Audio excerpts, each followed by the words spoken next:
Oi pessoal, eu sou Márcio Nobre, neurocirurgião da Santa Casa de Montes Claros, neurointensivista, médico horizontal da unidade AVC, professor de neurologia. Hoje nós vamos falar um pouco sobre cefaleia, sobre dor de cabeça. Por que eu escolhi esse assunto hoje? Porque essa semana eu tive vários casos de cefaleia no consultório e vou operar dois pacientes de tumores com dores de cabeça bem refratárias. Então, a dor de cabeça está um assunto muito importante nessa semana. Então, vamos falar das dores de cabeça. Então, como que divide as dores de cabeça? Primeiro, nós temos dois grandes grupos. Elas são divididas nas dores de cabeça primárias e nas secundárias. As dores de cabeça secundárias são aquelas secundárias a algumas coisas. Por exemplo, esse tumor que eu vou operar amanhã é um tumor grande que está causando uma hipertensão intracraniana e essa hipertensão intracraniana causa dor. Então, ela tem as características da dor de cabeça de quem tem tumores, de quem tem lesão intracraniana. Essas são as dores secundárias. Felizmente, a maioria das dores são primárias. Primárias são aquelas em que nossos exames neurológicos de rotina, tipo tomografia, ressonância, exames de sangue, eles dão normais. Então, a mais comum dessas dores primárias é a cefaleia tensional, que é realmente a mais frequente, que é aquela dor que tem uma característica de aperto na cabeça. É uma dor moderada, não é uma dor limitante, ela é constante. Então, em geral, é aquela dor que te perturba, incomoda um pouco, melhora, depois, às vezes, você acorda de manhã, ela está doendo, mas em geral ela piora mais no final do dia. No final do dia vai te incomodando, aí você toma um analgésico comum, melhora e vai tocando a vida. É uma dor de cabeça que, como ela não te limita, então você não preocupa muito. Mas qual que é o risco dessa dor de cabeça? A frequência. Porque você toma um comprimidinho hoje, toma um comprimidinho amanhã, toma um comprimidinho depois da manhã, então vai criando o hábito de tomar o comprimido analgésico. Aí, quando você para de tomar o medicamento, você vai ter uma dor de cabeça de rebote, que aí já é uma situação diferente, que fica um pouco mais complicado para tratar. Ou seja, é um abuso medicamentoso. Então, a cefaleia tensional, apesar é a mais frequente, não é limitante, mas ela tem um grande risco de abusar de analgésico. Mas a vantagem é que ela melhora facilmente com medicação, né? Melhora bastante com atividade física, com relaxamento, então isso ajuda bastante a diminuir o consumo de analgésico. A outra dor de cabeça primária é a enxaqueca. A enxaqueca já é uma dor que tem uma característica mais típica. Então, como que a gente define enxaqueca? É um distúrbio neuronal de grande componente genético que geralmente vem com dor de cabeça. Então, é isso aí que você escutou. Geralmente tem dor de cabeça. Você pode ter uma enxaqueca e não ter dor de cabeça. Você tem as alterações visuais, você tem a náusea, você tem o enjoo e não ter dor. Então, isso acontece principalmente em pessoas mais velhas. Mas, em geral, como é que é a enxaqueca? Geralmente é uma dor que começa em metade da cabeça, latejante, depois irradia para a cabeça toda, ou fica só de um lado, depois ela vem associado com uma náusea, vômito, e a maioria das pessoas, 80%, não tem aura.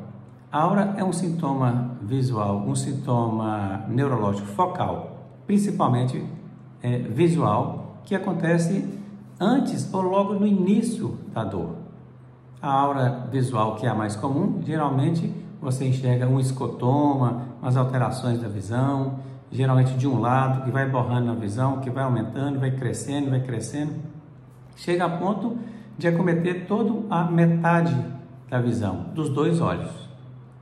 Então, ela é uma alteração visual que deixa o paciente preocupado, desesperado. Dura em torno de uns 15 a 20 minutos e vai passando, melhora a visão, depois vem a náusea e vem a dor de cabeça.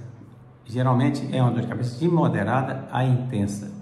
Diferente da dor de cabeça tensional, a enxaqueca ela é limitante, porque ela é um distúrbio cerebral que gera dor.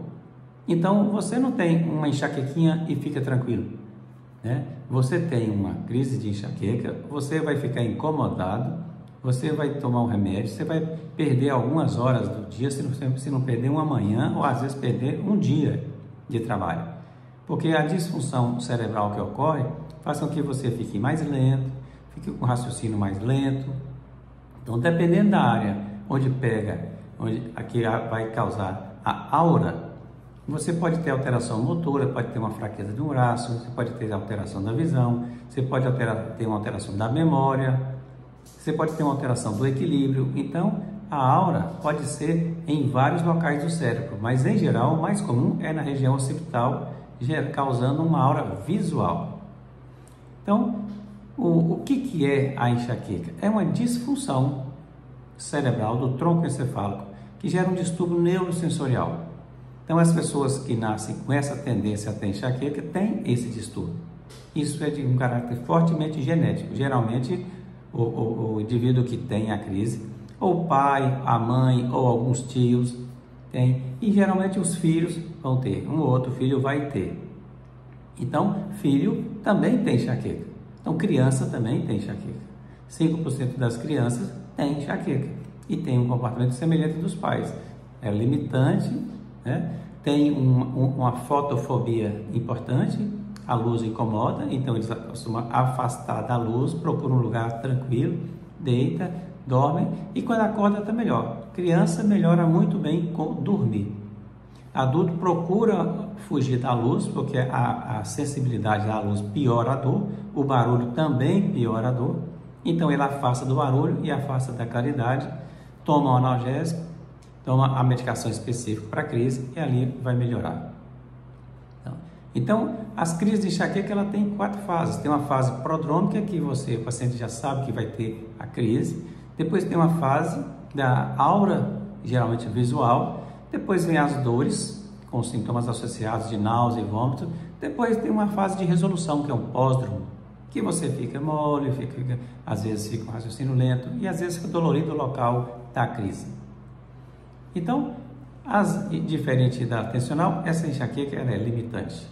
Então, o paciente que tiver muitas crises, ele vai procurar o médico de uma forma mais rápida, porque isso vai prejudicar muito sua função, seu rendimento no trabalho, sua produtividade. E aí, nós vamos medicar de forma mais correta. Se as crises estão frequentes, mais que 3, 4 crises no mês, ou se são crises que colocam em risco o paciente, por exemplo, se são crises que tem um déficit motor importante, aí a gente vai fazer a profilaxia para que ele não tenha mais crises. Mas antes da gente pensar na profilaxia, a gente sempre tenta procurar os fatores desencadeantes das crises de enxaqueca, tentar evitar esses fatores, colocar o paciente para ter uma alimentação mais saudável, fazer atividade física. A atividade física é um santo remédio. Ele não cura, mas quem faz atividade física tem menos dores de cabeça. Então, atividade física, evitar os fatores desencadeantes e tomar um medicamento no início das crises. E se as crises ficarem muito frequentes ou limitantes, nós vamos fazer a profilaxia. Aí nós vamos discutir, você vai discutir com o seu médico qual o melhor meio de fazer essa profilaxia. E também qual que é o melhor remédio que você vai tomar no início da crise.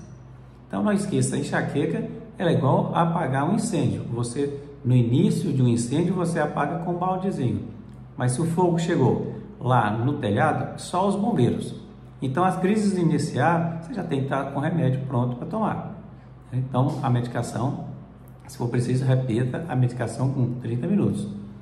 Dependendo do medicamento, se for um triptano, você vai repetir com 2 horas. Certo? Bom, dentro essas 2 cefaleias primárias, são as mais frequentes. A cefaleia, então, tensional, a cefaleia a enxaqueca ou a migrânia. Uma terceira que é a cefaleia em salvas.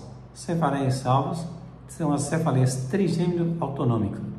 São as cefaleias bem mais raras, que acometem principalmente homem, de um lado da cabeça. São dores intensas, são dores assim, extremamente limitantes, que acontecem em salvas. Por isso também são chamadas de cefaleias em salvas, porque elas ocorrem em uma salva de dias no decorrer do ano. Às vezes 5 dias, 10 dias, e raramente tem as pessoas de forma crônica. Então são dores extremamente limitantes, melhora muito com oxigênio nasal. Então às vezes o paciente tem que ir no hospital para usar um oxigênio diretamente no nariz para causar uma vasoconstricção e melhorar a dor. Bom, agora eu vou chamar também a atenção para as dores de cabeça secundárias ou secundárias a alguma patologia. Uma das principais causas de cefaleias secundárias que nós temos e um principal sintoma de alarme, chamando então os sinais de alarme da cefaleia, é uma cefaleia que inicia súbito. Cefaleia súbita tem um grande risco de ser de causa vascular. É uma hemorragia cerebral, uma ruptura de um aneurisma ou uma trombose de um seio venoso cerebral. Então, ficar atenta para dor de cabeça de início súbito, tem que ser investigado. Dor de cabeça que inicia paciente após os 50 anos de idade. Então, pode ser uma coisa secundária, uma patologia. Não vou pensar em uma cefaleia primária de um paciente que começa a ter dor de cabeça depois dos 50. Então, eu vou investigar. Pode ser um hematoma subdural crônico, pode ser um tumor. Então, dor de cabeça que muda de padrão. O paciente fala, eu tenho uma dor de cabeça que sempre melhorava com um remedinho. Agora eu estou tomando esse remédio e não está melhorando. Então, ela mudou de padrão. Ela era de um lado da cabeça, agora ela está mais intensa, está doendo aqui. Então, a mudança de padrão, a gente também tem que ficar atento para isso. As dores de cabeça limitantes. Começa a limitar as suas atividades, nós temos que investigar. Tá? Dor de cabeça associada à febre, a sinais inflamatórios, a fraqueza muscular, a crise convulsiva, a perda de visão, a perda de força. Essas dores, não tem nem dúvida, nós temos que fazer uma investigação para saber se tem algum fator que está causando, que tem que ser tratado para não colocar em risco a integridade física do paciente. Uma dor de cabeça súbita que tenha febre, rigidez de nuca, nós vamos sempre ter que investigar. Tá? Então, esses casos que um paciente tem para operar amanhã é um paciente que tem uma dor de cabeça frequente, mas de uns 6 meses para cá a dor de cabeça mudou. Mas ele foi adaptando a essa dor. Ele foi aumentando a quantidade de analgésico e foi adaptando, foi tocando a vida para frente, tomando cada vez mais analgésico. E a dor não passou a não melhorar e passou a ser persistente, começou a acordar de manhã, vomitando e começou a ter desequilíbrio, começou a ficar em coordenação motora com tendência a cair. Aí começou a assustar. Quando a dor ficou bem limitante, a ponto de dificultar a marcha, de não conseguir andar sem apoio, e de repente ele começou a ficar esquecido, começou a não saber nem onde estava, aí a família assustou, procurou o médico. E ao fazer uma investigação, foi detectado um tumor cerebral, um tumor importante no lobo temporal do lado esquerdo. Então, houve uma demora na investigação. Que tipo de tumor? Nós vamos saber, vamos ter que tirar esse tumor da caixa craniana por causa da hipertensão e depois investigar e depois dar continuidade ao tratamento. Então, esse paciente foi um paciente em que o padrão de dor de cabeça mudou, mas eles não deram muita atenção para isso, se adaptaram, acostumaram a aumentar a quantidade de analgésico e a dor foi progredindo. Então, dor de cabeça limitante, progressiva, mudança de comportamento, nós temos que investigar. Então, fica aí minha dica, sobre cefaleia, sobre as dores de cabeça. Então, chamando a atenção, não esqueça de dar um like no vídeo, se gostaram, e inscreva no canal, isso é importante para o canal, tá? E acompanhe a gente nesse canal.